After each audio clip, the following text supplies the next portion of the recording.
آہ کے نام سے شروع جو نہایت مہربان اور رحم والا۔ محترم ناظرین، پھر سے ہم آپ کا استقبال کرتے ہیں۔ آج کا ٹاپک، کاش میں اس قبر میں دفن کیا جاتا۔ وہ ایک یتیم بچہ تھا، اس کے چچا نے اس کی پرورش کی تھی۔ جب وہ بچہ جوان ہوا تو چچا نے اونٹ بکریاں غلام دے کر اس کی حیثیت مستحکم کر دی تھی۔ اس نے اسلام کے متعلق کچھ سنا تو دل میں توحید کا شوق پیدا ہوا، لیکن چچا سے اس قدر ڈرتا تھا کہ اظہار اسلام نہ کر سکا۔ جب نبی کریم صلی اللہ علیہ وسلم فتح مکہ سے واپس گئے تو اس نے چچا سے کہا، مجھے برسوں انتظار کرتے گزر گئے کہ کب آپ کے دل میں اسلام کی تحریک پیدا ہوتی ہے اور آپ کب مسلمان ہوتے ہیں، لیکن آپ کا حال وہی پہلے کا سا چلا آ رہا ہے۔ میں اپنی عمر پر زیادہ اعتماد نہیں کر سکتا، مجھے اجازت دیجیے کہ میں مسلمان ہو جاؤں۔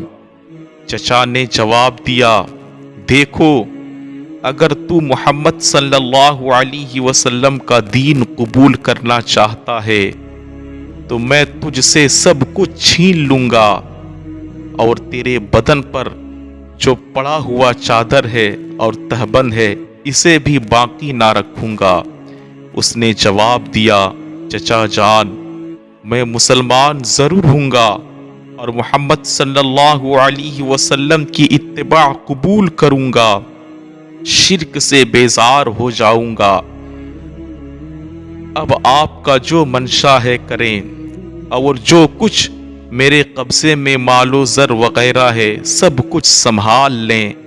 میں جانا چاہتا ہوں، ان چیزوں کو آخر ایک روز یہی دنیا میں چھوڑ جانا ہے، اس لیے میں ان کے لیے سچے دین کو ترک نہیں کر سکتا۔ اس نے یہ کہہ کر ان کے دیے کپڑے بھی لوٹا دیے اور ایک پھٹی پرانی چادر اوڑھ لی، پھر اپنی ماں کی خدمت میں حاضر ہوا اور کہا، میں مومن ہو گیا ہوں، محمد صلی اللہ علیہ وسلم کی خدمت میں جانا چاہتا ہوں، ستر پوشی کے لیے کپڑے کی ضرورت ہے، مہربانی کر کے کچھ دے دیں۔ ماں تو ماں ہوتی ہے یارو۔ ماں نے ایک کمبل دیا، اس نے کمبل پھاڑا، آدھے کا تہبند بنا لیا، آدھا اوپر کر لیا اور مدینے کو روانہ ہو گیا۔ علی الصبح مسجد نبوی میں پہنچ گیا اور مسجد نبوی سے ٹیک لگا کر انتظار میں بیٹھ گیا۔ نبی کریم صلی اللہ علیہ وسلم جب مسجد میں آئے، اسے دیکھ کر پوچھا، کون ہو؟ کہا، میرا نام عبدالعزیٰ ہے، فقیر و مسافر ہوں، طالب ہدایت ہو کر آپ کی دربار میں آ پہنچا ہوں۔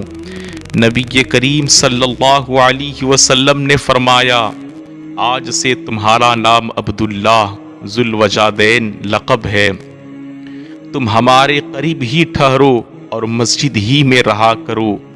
یوں عبداللہ رضی اللہ عنہ اصحاب صفہ میں شامل ہو گئے۔ نبی کریم صلی اللہ علیہ وسلم قرآن پاک سیکھتے اور دن بھر عجیب ذوق و شوق اور خوشی نشاط سے پڑھا کرتے۔